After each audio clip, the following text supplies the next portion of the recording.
Capítulo 2. Na floresta de Merlin. Não era uma tarefa fácil encontrar o esperto feiticeiro.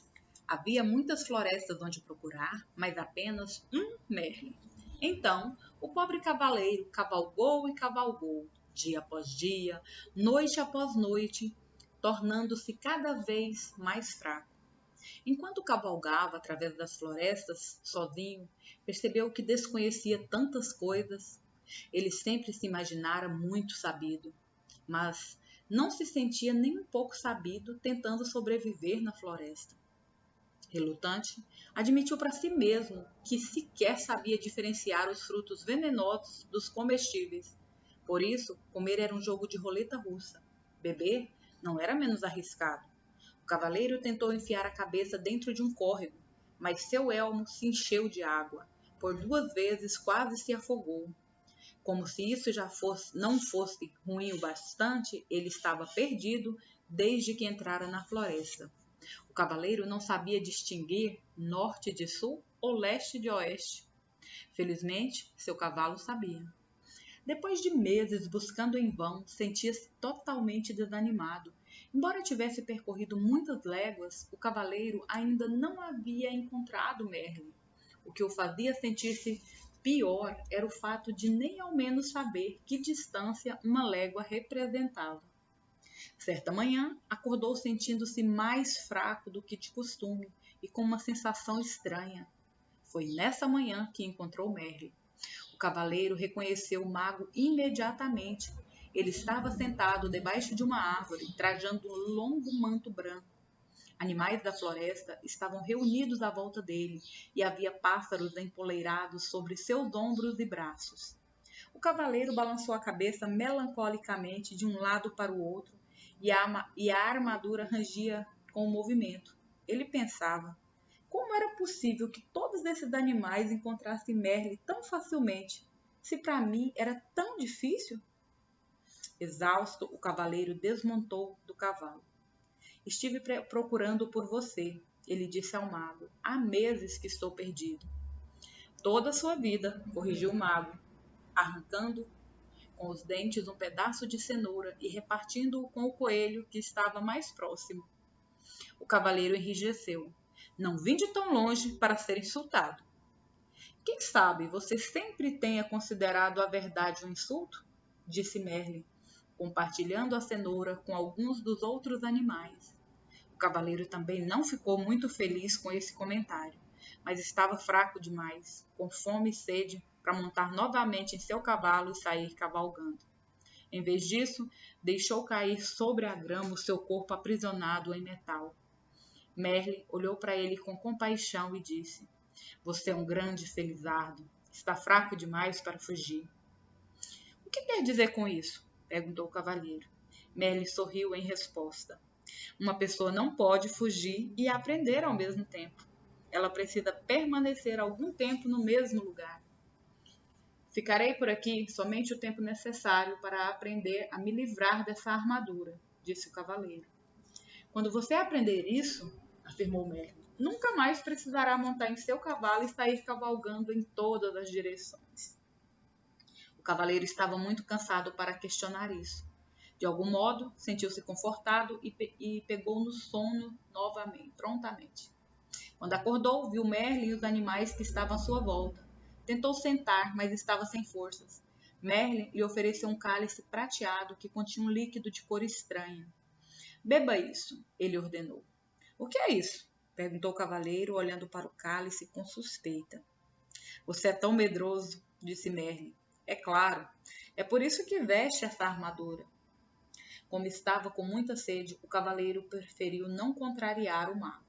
Está bem, eu bebo. Despeje através da viseira.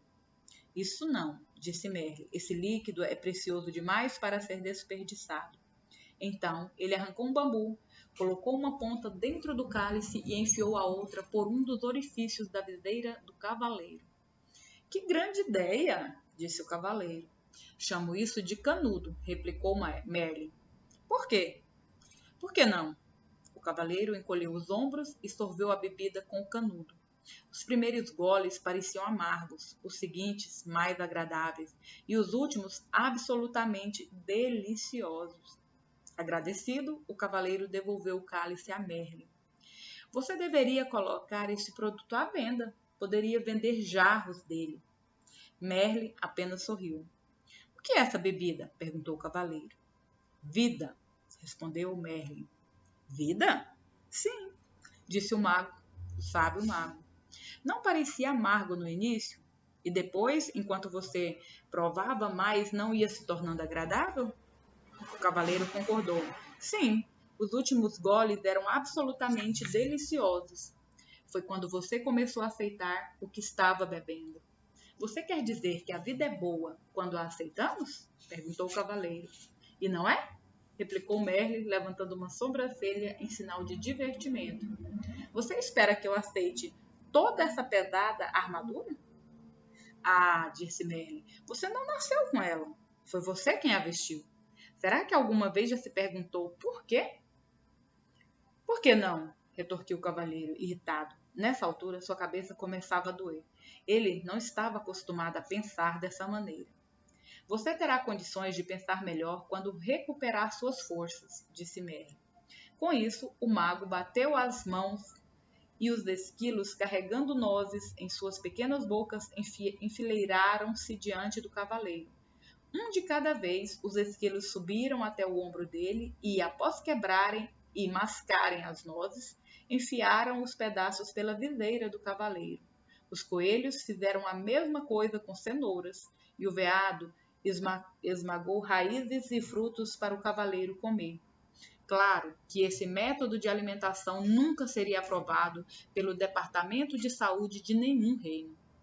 O que mais, porém, o cavaleiro preso em sua armadura e no meio da floresta poderia fazer? Os animais alimentavam o cavaleiro regularmente e Merlin lhe dava largas taças de vida para beber através do canudo. Lentamente, o cavaleiro foi recuperando as forças e suas esperanças começaram a se renovar. Todos os dias ele fazia a mesma pergunta a Merlin. Quando vou sair dessa armadura? Todos os dias Merlin respondia. Paciência. Faz muito tempo que você a usa. Não dá para se livrar dela da noite para o dia. Certa noite, os animais e o cavaleiro ouviram o mago tocar no seu alaúde os últimos sucessos dos trovadores. Após aguardar que Merlin terminasse de tocar, ouça essa dos tempos de antigamente, quando os cavaleiros eram corajosos e as donzelas insensíveis, o cavaleiro fez uma pergunta que há muito latejava em sua mente. Você foi realmente o mestre do rei Arthur? A face do mago se iluminou. Sim, fui o professor de Arthur, ele disse. Mas como é possível você ainda estar vivo? Arthur viveu séculos atrás, exclamou o cavaleiro. Quando se está conectado à fonte, passado, presente e futuro são tudo a mesma coisa, replicou Merlin. O que é a fonte? Perguntou o cavaleiro. É o poder misterioso e invisível do qual tudo se origina. Não compreendo, disse o cavaleiro. Você não compreende porque tenta compreender com a mente, mas a mente é limitada. Tem uma mente muito boa, argumentou o cavaleiro. Além de muito esperta, acrescentou Merlin. Ela o aprisionou nessa armadura toda. O cavaleiro não pôde refutar isso. Então, se lembrou de algo que Merlin lhe dissera assim que chegou. Você uma vez me disse que eu coloquei essa armadura porque tinha medo. E não é verdade? Replicou Merlin. Não, eu a vesti para me proteger quando ia para a batalha. E você tinha medo de que fosse gravemente ferido ou morto, acrescentou Merlin. Não é do que todo mundo tem medo? Merlin balançou a cabeça. Quem foi que disse que você tinha de ir batalhar? Eu tinha de provar que eu era um cavaleiro bondoso, gentil e amoroso. Se você era realmente bondoso, gentil e amoroso, por que precisava provar isso? Merlin perguntou.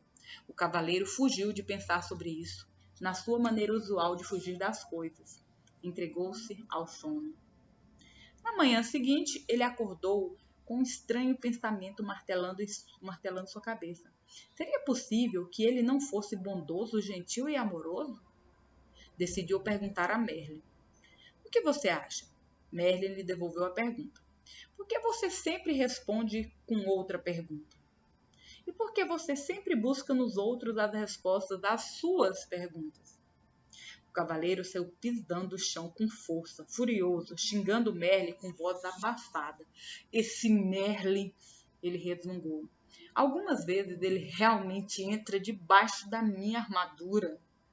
Com um baque, o cavaleiro jogou seu pesado corpo sob uma árvore para refletir sobre as perguntas do mago. O que ele pensava? Será? Ele disse em voz alta para ninguém em particular, que eu não sou bondoso, gentil e amoroso? Pode ser, disse uma voz tênue. Caso contrário, por que estaria sentado na minha cauda? O quê? O cavaleiro olhou para o chão ao seu lado e percebeu um pequeno esquilo sentado ao lado dele. Isto é, ele podia ver a maior parte do corpo do esquilo, a cauda estava escondida.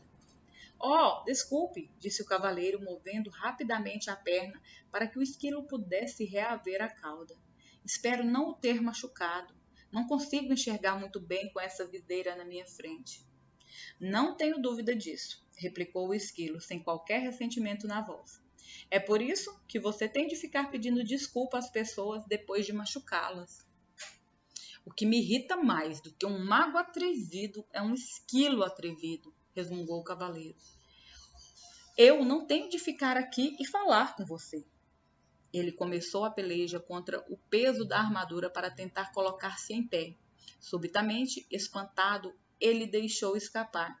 Ei, você e eu estamos conversando? Um tributo à minha boa natureza, replicou o esquilo, considerando que você sentou na minha cauda. Mas os animais não falam, disse o cavaleiro.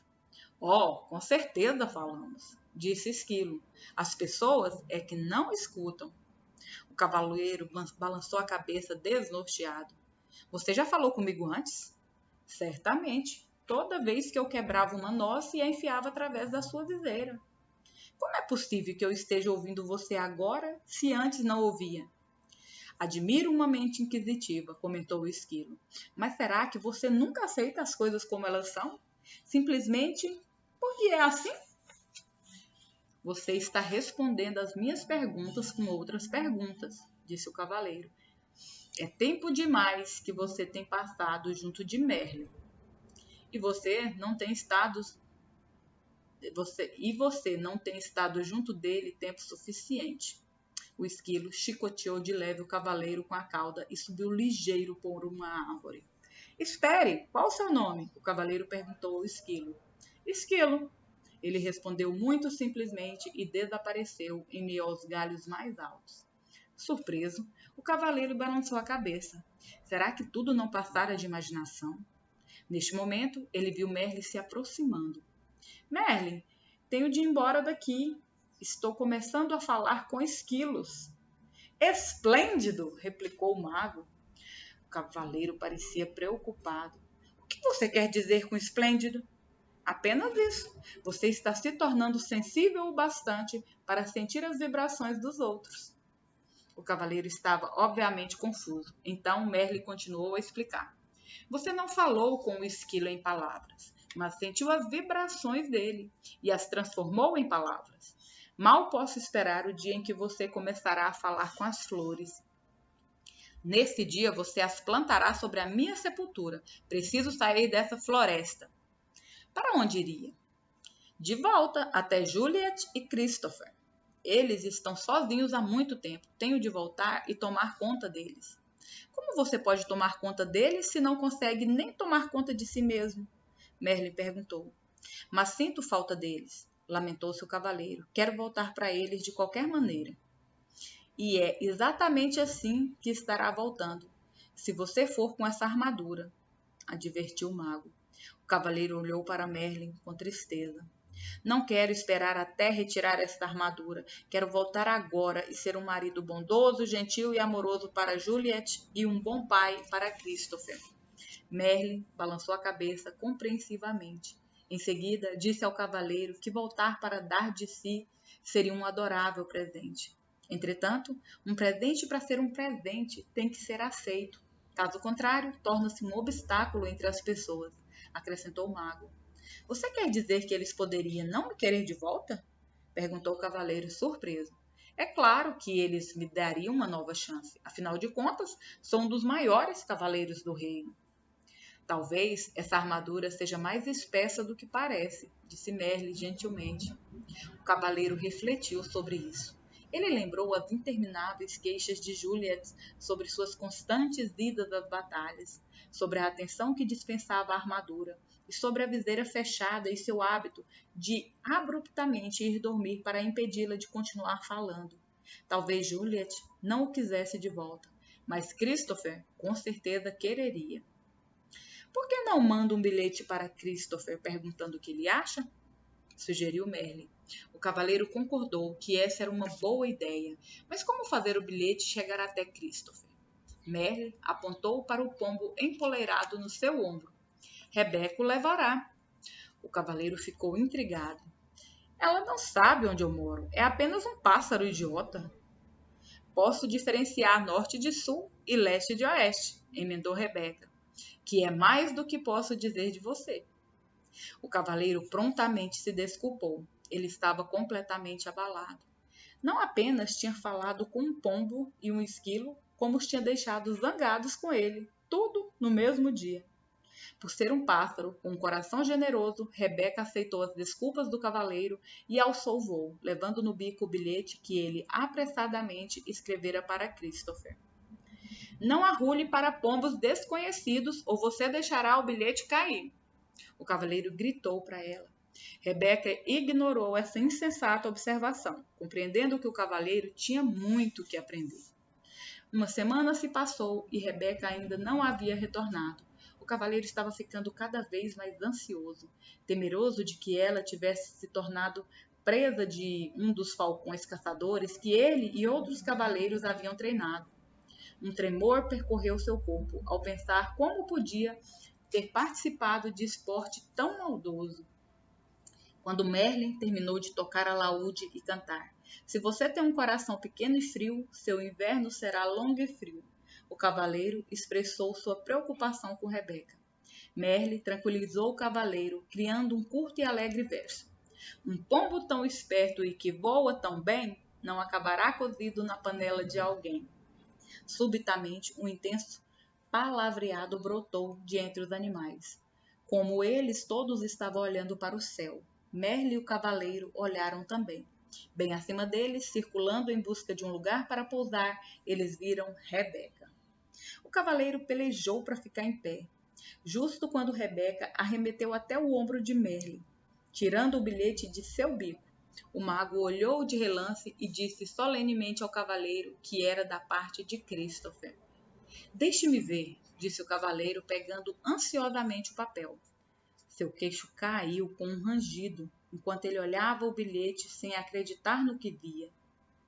Está em branco, ele exclamou. O que significa isso?